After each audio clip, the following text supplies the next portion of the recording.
Hey guys, I'm Connor. And I'm Noah. And we're from AOS Technology. So, you guys have been watching our FPS YouTube Shorts videos and commenting different things like, oh, my system's not getting that, or there's no way that those FPS can be real. So we're going to test across and benchmark two different systems. We got a budget one and a high-end one, and we're going to jump in and we're going to look at that. Our graphics card will be the RTX 3060. It's the 8GB overclocked model from NVIDIA. And the first system we're going to install it in is this system here. It's our i3-10100F with the stock cooler, 16GB of Corsair RAM, and an Asus Prime 410MA motherboard. Okay, so let's get this thing installed and we'll start running some benchmarks. Now, we are running Halo Infinite at lowest settings possible. 100% resolution, 1080p. We're running about 144 FPS so far in the lobby, and we will see in a second what our performance is like when we load into the game. Team scoring.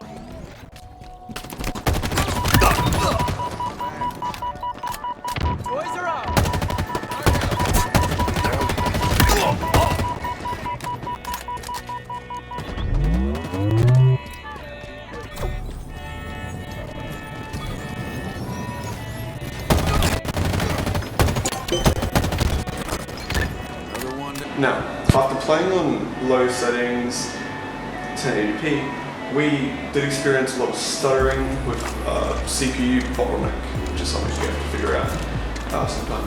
But overall, we were getting 144 FPS V-Sync gameplay, which made it very nice. And low settings on this game look amazing. Like, I can't stress it enough. Like, yeah, shadows are nice. Anti-aliasing could be better, but overall, low settings, very playable. Now, we are running ultra settings on Halo Infinite, and DirectX 12 is doing an amazing job of keeping a stable FPS, but now, even when in the lobby, we have dropped down to about an average of 99 frames per second, compared to the 144. But we will see what we get in-game. Has captured Charlie. We captured Bravo.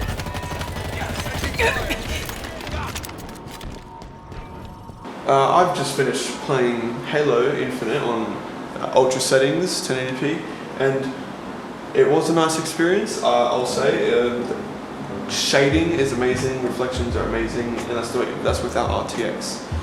So running at about 110 FPS average for DirectX 12 Halo Infinite, yeah, it was good. I didn't see nearly as many frame drops as I did on low settings, because when you've got higher textures on, your multi-core CPU will thrive more. So I wasn't seeing as many FPS drops on higher settings. One thing I do have to complain about though is the wait time on loading into a game. It took us about, 6 minutes? So yeah, Halo Infinite is a yes. Now, we're moving on to Fortnite. Now, we're running Fortnite on epic settings at 1080p still, so we'll see how this game goes.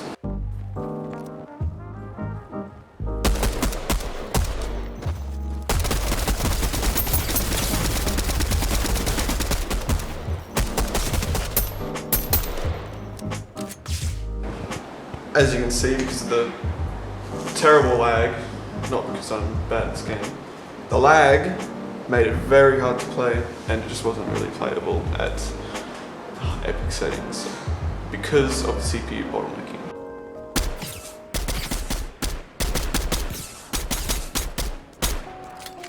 Fortnite on low FPS wasn't as good as we expected on the budget system.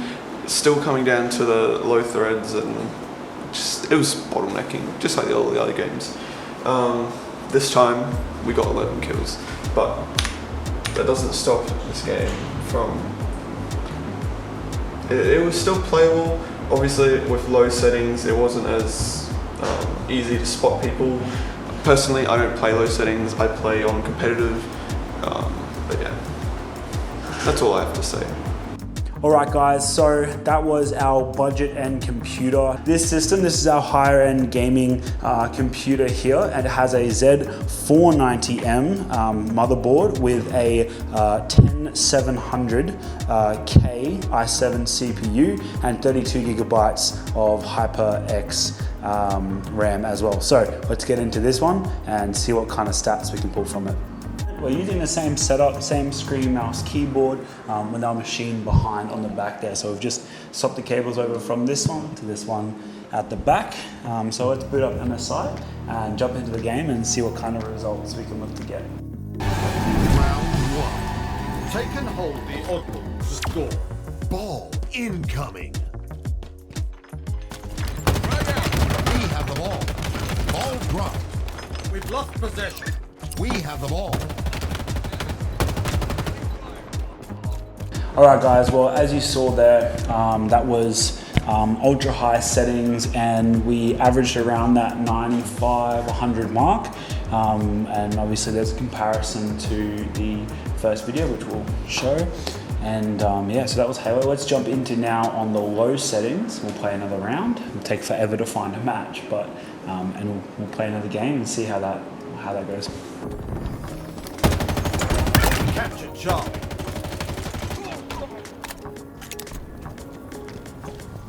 All right, so as you saw there, with Halo on our upper end machine, there were some times where we were averaging around the 150, 155, which is a couple more frames more than the lower end system. So, I mean, you could even take that as an example of how the system can affect your graphics card, but across the board, it wasn't a crazy performance improvement. So let's move on to the next game. Now we're jumping back into Fortnite for one last game.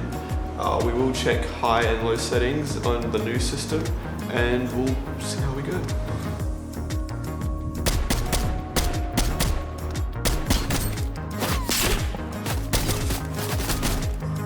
So we've just finished epic settings, and we were getting a really consistent 100 FPS, which is pretty good for Fortnite nowadays, especially now that DirectX 11 doesn't run as well.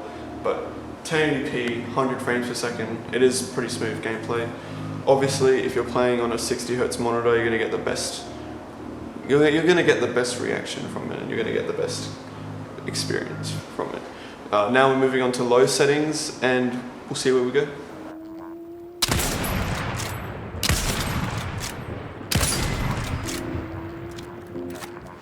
So we played Fortnite at low graphics settings, and we averaged about 290 FPS.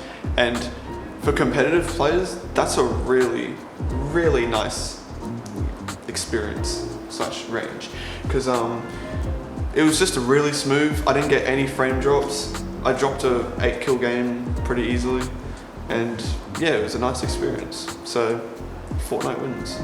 All right, guys. Well, as you can see, been a successful day here. We've benchmarked a couple of games, and we can see that whilst the differences aren't massive, it does make a difference between the hardware that you have. So on our low-end system, obviously we saw a couple of lower frames, and on our high-end system, we saw higher frames. So that does affect your gameplay, and it's something to consider when you are buying your machine or upgrading, that you might not necessarily need to upgrade your whole machine. You may just be able to buy a graphics card, or if you do have an older machine, maybe because these are all pretty recent parts. So if you have an older, maybe 5, 6, 7, then it's maybe worth considering upgrading. As you saw, even to one of the lower end computers still handle pretty well in those games with a good graphics card. So thank you so much for watching. Thanks for tuning in, and we will see you next time right here on YouTube.